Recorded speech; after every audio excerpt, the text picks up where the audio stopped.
Katibu mkuu wa muungano wa wafanyikazi nchini COTU Francis Atwoli mapema hii leo alipokea ripoti ya utafiti uliofanywa kuangazia kiongozi yupi kutoka jamii ya Waluhya aliye na umaarufu sana ambaye atawania urais katika uchaguzi mkuu ujao.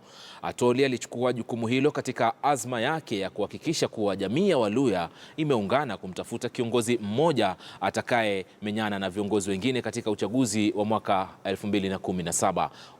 Utafiti huo kumradhi uliongozwa na Daktari Jonyo kutoka Chuo Kikuu cha Nairobi.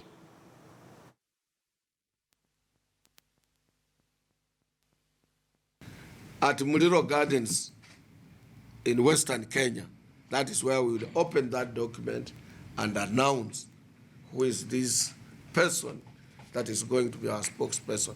And we still have time because it will be in 1 month's time. The leaders in Western Province at their own level, they can also still meet and say this is the person we have identified at their own level before I come in and make announcement. We still have that room. We had the late Vice President Waluhya, Kijana. And if you can vividly remember, because this recently 2002 when President Kibaki was coming in, they teamed up and by 10 a.m. they had won elections. So somebody cannot say it is me who will have to organize Luhyas or Luhyas are divided. We have never been divided.